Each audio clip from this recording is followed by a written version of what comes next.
Vamos hoy a la conclusión del curso y aquí vamos a tratar de ver cómo poner en práctica todo lo que hemos ido aprendiendo.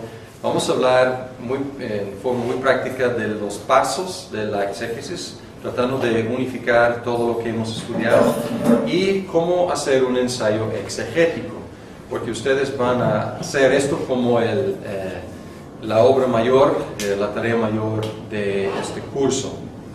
Antes vamos a hablar un poquito de Orozco.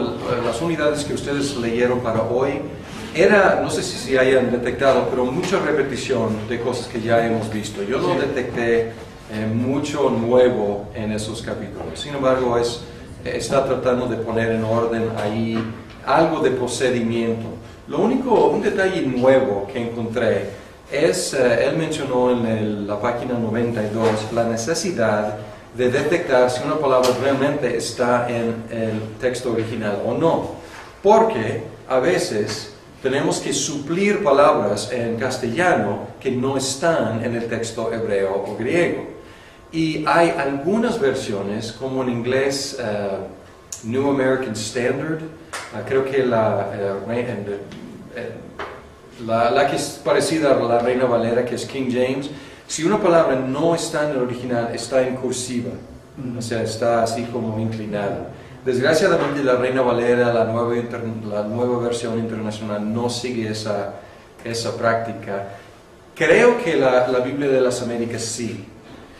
Sin embargo, en línea no, y yo no tengo copia, yo uso en línea esa Biblia. Entonces no tengo copia, tengo que conseguir una copia. Pero es importante, pero se puede resolver con la interlineal. O sea, comparando Reina Valera o cualquier otra versión con interlineal, puede ver las palabras que se tuvieron que suplir para hacer una traducción fluida en español. Porque no queremos estar exponiendo la importancia de tal palabra que ni siquiera está ahí en el original. Entonces, es un detalle que observé. Lo demás se me hace que hemos cubierto de esas tres unidades, que de hecho son bastante breves. Bien, lo que queremos hacer ahora es ver los pasos de la exégesis. ¿Qué vamos a hacer? Y quiero decir que estos pasos no son infalibles, o sea, no tienen que necesariamente seguir estos pasos, necesariamente 1 y luego 2 y luego 3, etc. Pero en general van a ver un flujo aquí que les va a ayudar en la práctica. Y sobre todo en lo que van a hacer en el próximo mes, que es hacer un ensayo exegético. Bien, primero es escoger el texto. Ya hemos visto cómo escoger un texto. Tiene que ser una unidad de pensamiento. Y dice aquí leer todo el libro bíblico donde se encuentra.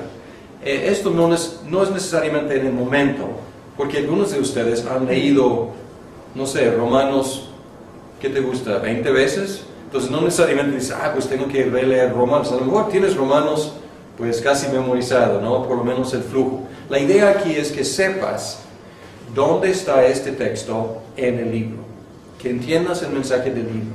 Entonces, pues por razones obvias, ¿no? Para ubicar el texto en su contexto en el libro.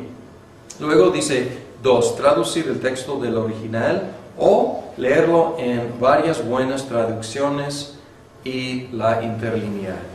Pues ahí tratar de usar las herramientas que tengas para acercarte lo más que sea posible al texto en hebreo o en griego. 3. Usar la Biblia y los libros de introducción bíblica para identificar género, autor, los destinatarios, la fecha, la ocasión y el lugar, si sea posible. O sea, porque muchas veces no es posible saber todo esto a ciencia exacta. Pero en otras ocasiones es muy importante saber.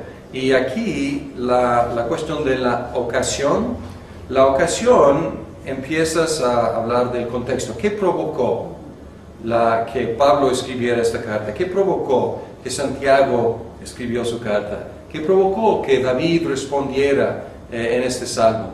Y en cuestión de los salmos muchas veces no sabemos, pero es una buena pregunta a hacer. Luego hacer lo que hicieron para el día de hoy, el diagrama sintáctico. Aquí pues viendo el texto y las relaciones en el texto, diferentes partes del texto, cómo se relacionan con otras partes del texto. Y luego, haciendo esto, algunas palabras van a brincar. Aquí es el sujeto, aquí es el predicado, y aquí es el verbo que liga el sujeto y el predicado. Y todo esto es complemento del sujeto, esto es complemento del predicado. Aquí tenemos pues una cadena de pensamiento que es muy típico en Pablo, por ejemplo. Entonces te van a empezar a ver algunas palabras, y ahora es estudiar esas palabras, identificar las palabras más importantes y estudiarlas. ¿Cómo estudiarlas? Como pues, hemos ido estudiando.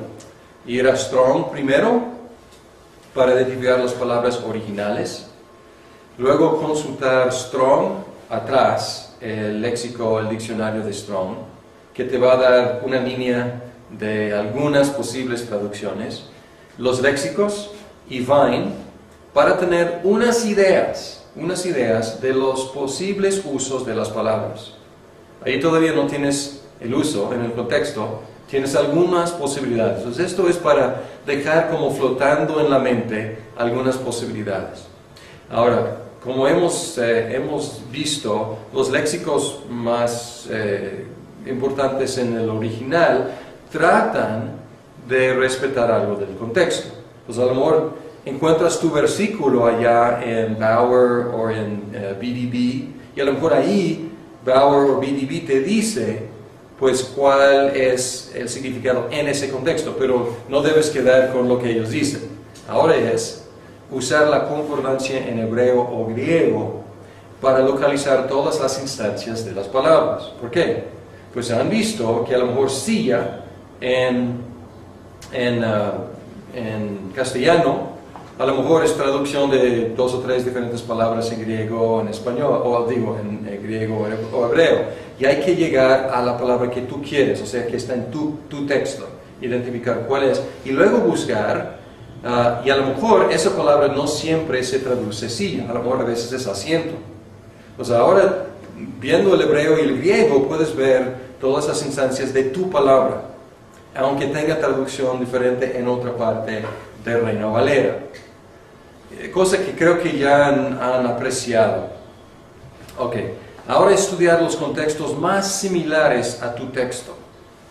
Porque si tienes una palabra de poco uso, pues estudias todos los contextos, no hay problema. Si tienes una palabra con muchas instancias y tienes pues una semana muy presionada para preparar un sermón, no vas a poder estudiar las 257 instancias de esa palabra. Entonces hay que ir a las instancias que aparecen en contextos más similares.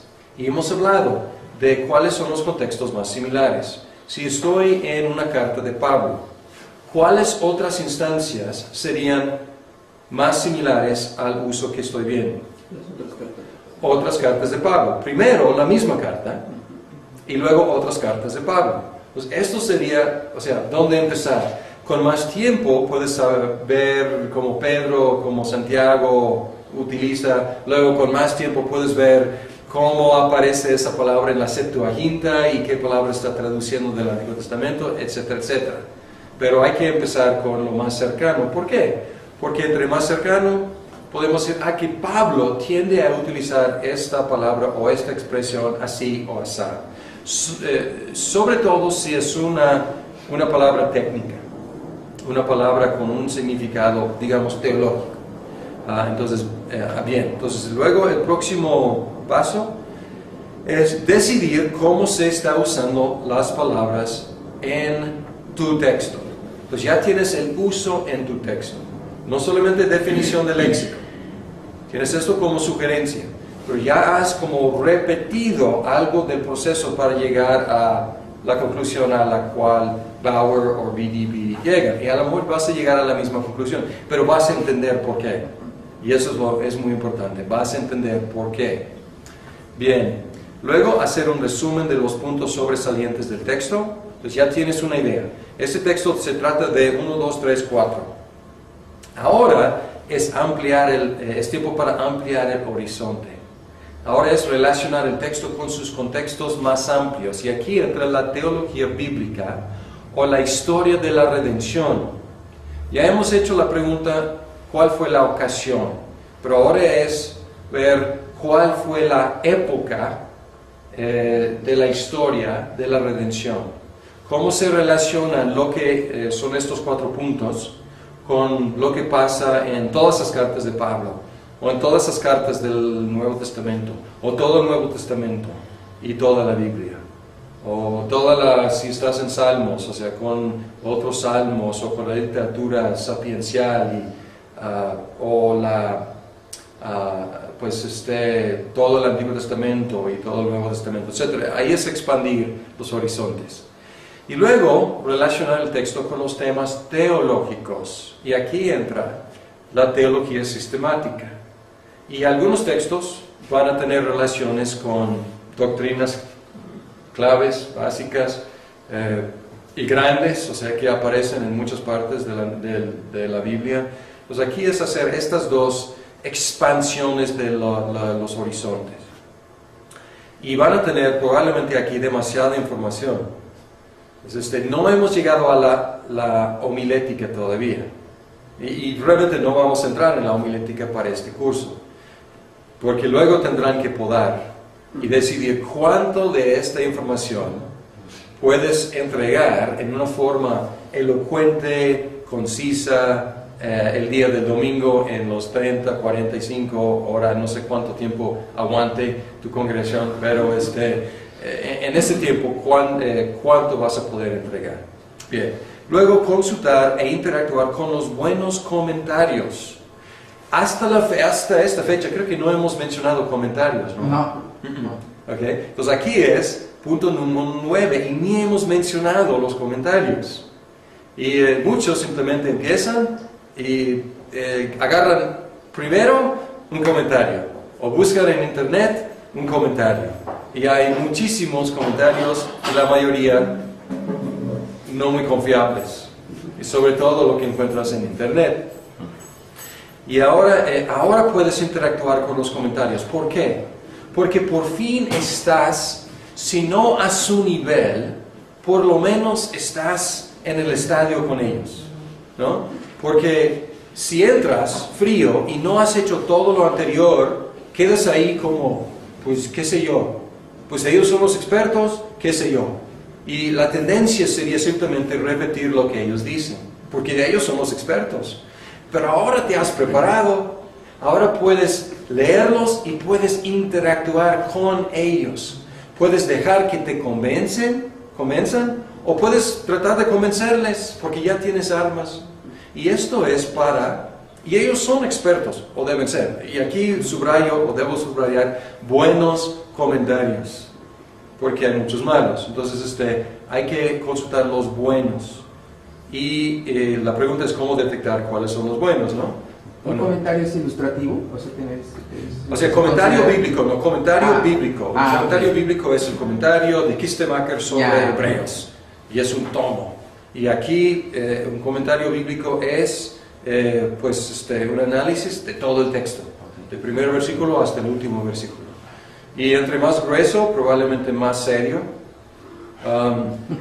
Y entre más, cuando empiezas a leer, entre más interactúa el comentario con griego o hebreo, pues probablemente más serio. Si simplemente saca de la manga, pues en el original dice, y pues no interactúa, a lo mejor el mismo comentarista no sabe mucho del griego o del hebreo. Algunos tienen en las notas abajo la interacción con griego y hebreo. Y como estamos dando cursos de hebreo y griego aquí, la idea, algunos cuantos a lo mejor van a sobresalir y van a llegar a ser expertos en esos idiomas originales. Pero nuestra meta normalmente es poder interactuar con ellos que realmente son expertos. Si ellos dicen que este verbo es aorista, pero se traduce en el presente, podemos entender lo que está diciendo. Si dice que es un hofal, o hifil, o hitpael, podemos decir, ok, déjame repasar mis apuntes, a ver, recordar lo que quiere decir eso. Y ya pues puedo interactuar con ellos. Y la idea aquí es para modificar o confirmar tus conclusiones. A veces estoy de acuerdo con los comentarios bíblicos. A veces no estoy de acuerdo. A veces me convencen. A veces tengo una idea y luego escucho sus argumentos bien hechos y digo, cierto, yo creo que me equivoqué. Yo creo que estuve viéndolo de otra forma. Y muchas veces los buenos comentarios interactúan con diferentes posturas. Por eso son gruesos. Interactúan, no simplemente te dicen lo que quiere decir. Dicen, pues, fulano de tal y sutano, ellos piensan que esto, pero otros piensan aquello, y yo doy mis argumentos a favor de esta interpretación. Y a veces los buenos comentarios también son humildes. Dicen, creo que, o sea, me parece que es más probable, pero pues ellos entienden la dificultad a veces y no están ahí simplemente diciendo, este es así, tal cual, y ya no me pregunten nada. Entonces, tengo unos ejemplos que podemos ojear. No tenemos, desgraciadamente, en nuestra pequeña biblioteca muchos comentarios bíblicos, pero tengo algunos cuantos que puedo recomendar que están aquí en la biblioteca. También les he mencionado la biblioteca reformada que está en línea. Sí, hay que buscar ahí también, porque ahí tienen algunos comentarios que son confiables. Si lees inglés, obviamente hay muchas opciones. Los comentarios de Calvino creo que están en línea, entonces ahí hay una posibilidad. Aunque Calvino, o sea, excelente como exégeta,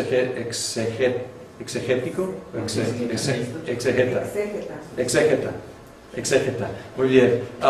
Sin embargo, él vivió en los 1500 y tenemos más herramientas que él tenía, más descubrimientos, más posibilidades. Entonces, para su época, increíble, la verdad, o sea, muy adelantado. Sin embargo, pues no es la última palabra. Y también pueden ir más atrás, o se pueden encontrar en línea de algunos de los, como Juan Crisóstomo, del IV siglo. San Agustín, pues tiende a alegorizar mucho. O sea, es bueno saber lo que él decía, pero pues algunos son muy dados a alegoría, Crisóstomo no tanto.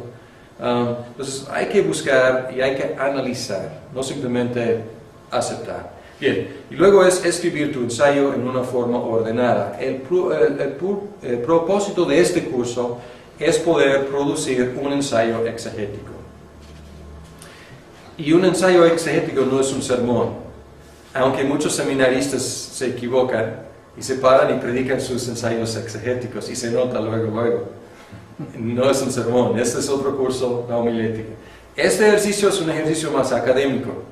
Un sermón es un ejercicio académico, pero popular en el buen sentido, es para el pueblo. Entonces esto es un ejercicio académico. ¿Y cómo hacer el escrito? ¿Cómo hacer el ensayo? El ensayo exegético.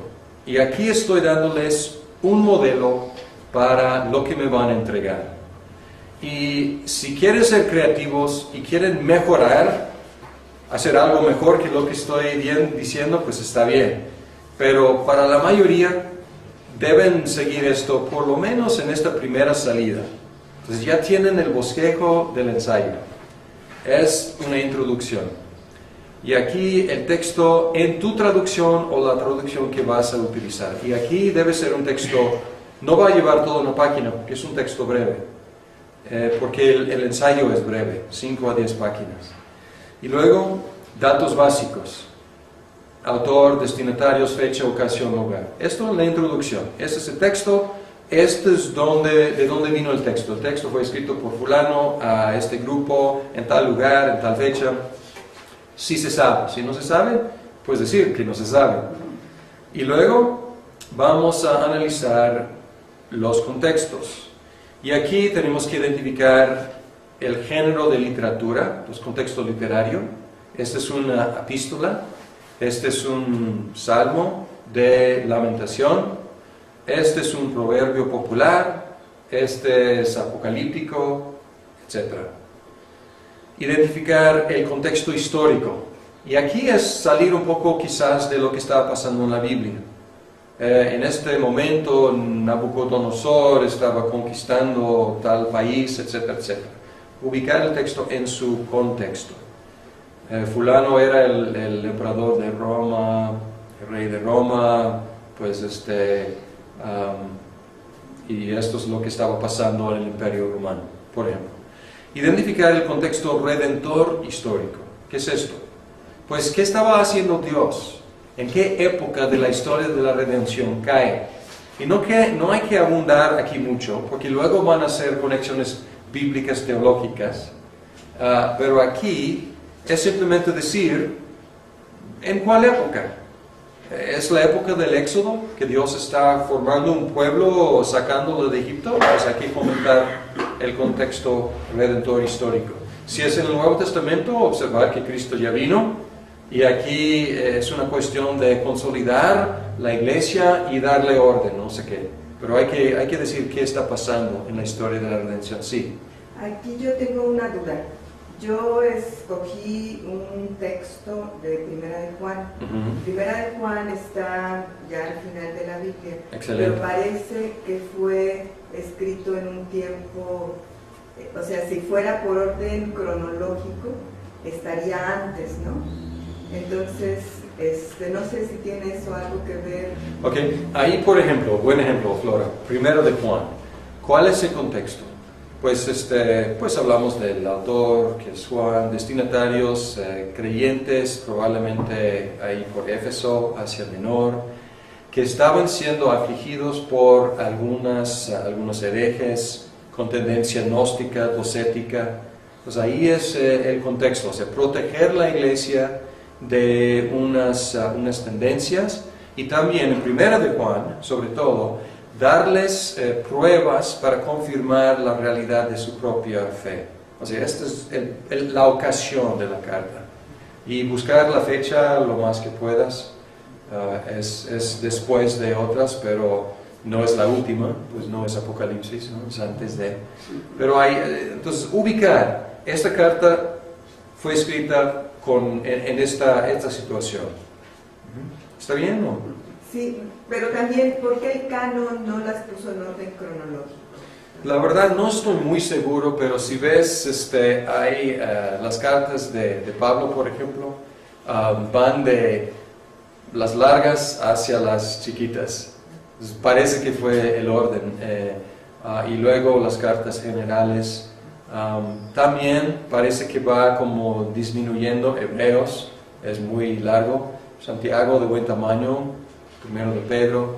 Y luego segundo de Pedro, más chico. Entonces parece que luego con Juan, pues de primera de Juan, segundo de Juan, tercera de Juan y Judas, entonces pues parece que lo hicieron así, más o menos como profetas mayores, largos, y profetas menores. Aunque la verdad no he estudiado la formación del orden del canon del Nuevo Testamento, la verdad no sé, pero es la impresión que me da. O sea, he estudiado la formación del canon, pero no me acuerdo la cuestión del orden de los libros. Sí, Francisco. Por ejemplo, Job, pues fue escrito antes que casi todos los libros, eso es lo que se cree, ¿no?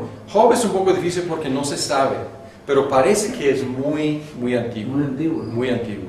Y luego Apocalipsis no lleva un orden cronológico para nada, ¿no? ¿Apocalipsis dices? ¿O? Sí, Job fue antes que muchos de los Pentateucos, ¿no?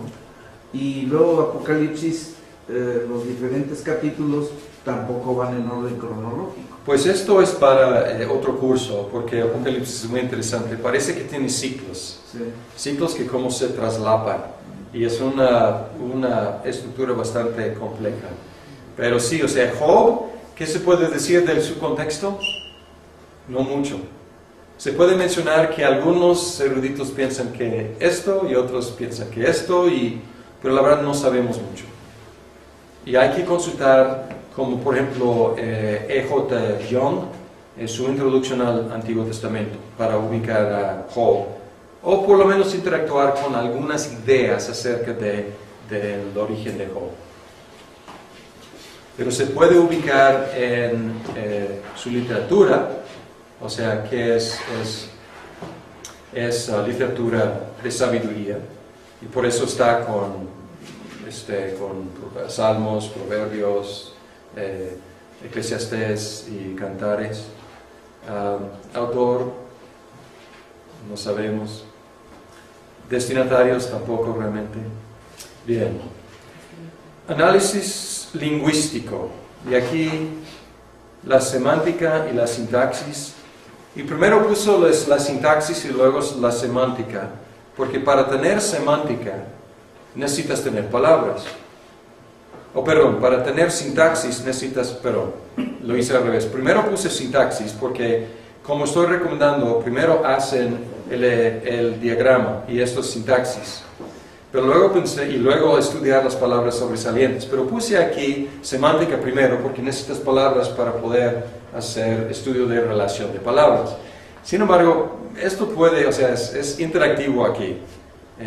Obviamente hay que ir al texto, ver las relaciones para ver cuáles son las palabras sobresalientes, pero para poder estudiar las relaciones necesitas las palabras, tener alguna idea de qué significan las palabras. Entonces aquí, como sea, pero cubrir la cuestión de las palabras y la relación entre las palabras. Y luego expandir los horizontes, interpretación bíblica y teológica, explicar el significado del texto en su contexto. Y aquí estás diciendo, este texto quiere decir X. Y luego es expandir bíblica teológicamente, y luego sistemática teológicamente. Y luego aquí es opcional, porque aquí estamos entrando en la homilética, la aplicación. Y no hemos enfatizado este aspecto en este curso. Pero para hacer la aplicación, es explicar la importancia del texto para el contexto actual. Y hay que explicar un poco nuestro contexto actual. Entonces esto es una tarea adicional, es estudiar nuestro contexto y la relación legítima entre nuestro contexto y el contexto original. Y aquí es trabajo importante. Y a lo mejor debo quitar opcional, porque aquí es donde se aterriza todo el trabajo. Hasta ahora es como teórico, pero ahora estás tratando de... Entonces quitan opcional. Vamos a tratar de aterrizar. Y aquí acuérdense de que y los errores que algunos de ustedes detectaron en algunos sermones que analizaron es que brincaron ilegítimamente de un contexto original a nuestro contexto. Dios dijo a Israel y Dios nos dice a nosotros como si fuéramos Israel.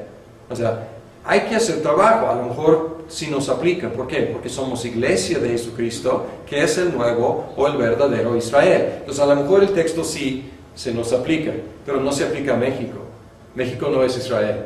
Entonces hay brincos que hay que evitar, pero aquí es ser cuidadosos en hacer la conexión. Si estás en el Nuevo Testamento, no es tan difícil. Todo es dirigido a la iglesia, ¿y qué somos nosotros? La iglesia. Aunque en otra época, otras costumbres, etcétera, etcétera, pero pues somos iglesia. Pues del Antiguo Testamento hay más trabajo que hacer. ¿Y se acuerdan del diagrama de Clowney? O sea, contexto original, la verdad en su contexto, la verdad cumplida en Cristo y luego aplicado a nuestro contexto actual. Y luego una o más aplicaciones concretas. Y la verdad, estoy arrepentido de poner opcional porque no se completa la hermenéutica hasta que nos llegue a nosotros. Entonces, esto puede ser un párrafo o 2 párrafos al final. Y luego conclusión. Y aquí en la conclusión pueden resumir la investigación, los puntos sobresalientes, no tiene que ser largo. Y a lo mejor asuntos que quedan por investigar, porque no van a resolver todo. A lo mejor van a quedar ahí con inquietudes. Y es bueno admitirlo, decir que pues otras cosas que deben investigar de este texto son estos. Y a lo mejor es para otro momento después. Bien. O pueden, si quieren terminar con lo contundente, pueden invertir estos, o sea, hablar de lo que no se pudo hacer y luego, sin embargo, sabemos que, o sea, podemos detectar que, concluimos que, y ya. ¿Alguna duda? No quiero que sean muy originales aquí. Esto no es para producir algo para el premio Nobel. Esto es para hacer un ejercicio más o menos estricto.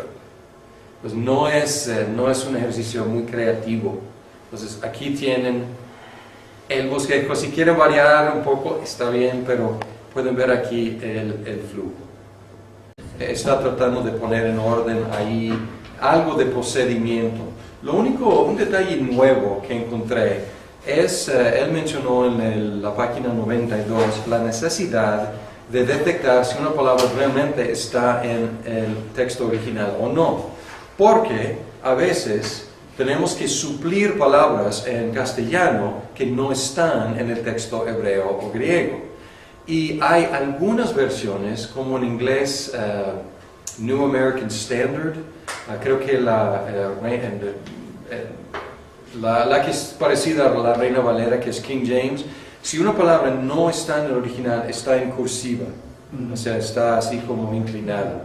Desgraciadamente la Reina Valera, la nueva versión internacional, no sigue esa práctica. Creo que la Biblia de las Américas sí. Sin embargo, en línea no. Y yo no tengo que leerlo en varias buenas traducciones y la interlineal. Entonces ahí tratar de usar las herramientas que tengas para acercarte lo más que sea posible al texto en hebreo o en griego. 3. Usar la Biblia y los libros de introducción bíblica para identificar género, autor, los destinatarios, la fecha, la ocasión y el lugar, si sea posible. O sea, porque muchas veces no es posible saber todo esto a ciencia exacta. Pero en otras ocasiones es muy importante saber. Y aquí la cuestión de la ocasión empiezas a hablar del contexto. ¿Qué provocó que Pablo escribiera esta carta? ¿Qué provocó que Santiago escribió su carta? ¿Qué provocó que David respondiera en este salmo? Y en cuestión de copia, yo uso en línea esa Biblia. Entonces no tengo copia, tengo que conseguir una copia. Pero es importante, pero se puede resolver con la interlineal.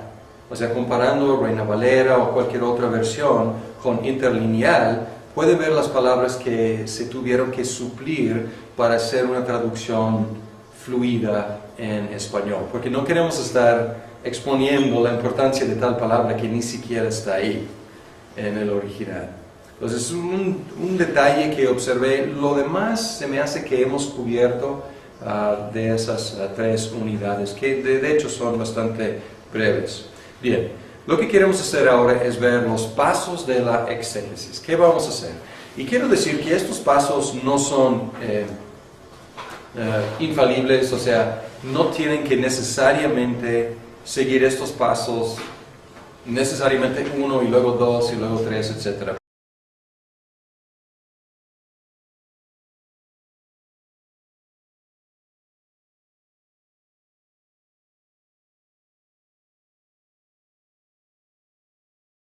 Hoy a la conclusión del curso y aquí vamos a tratar de ver cómo poner en práctica todo lo que hemos ido aprendiendo.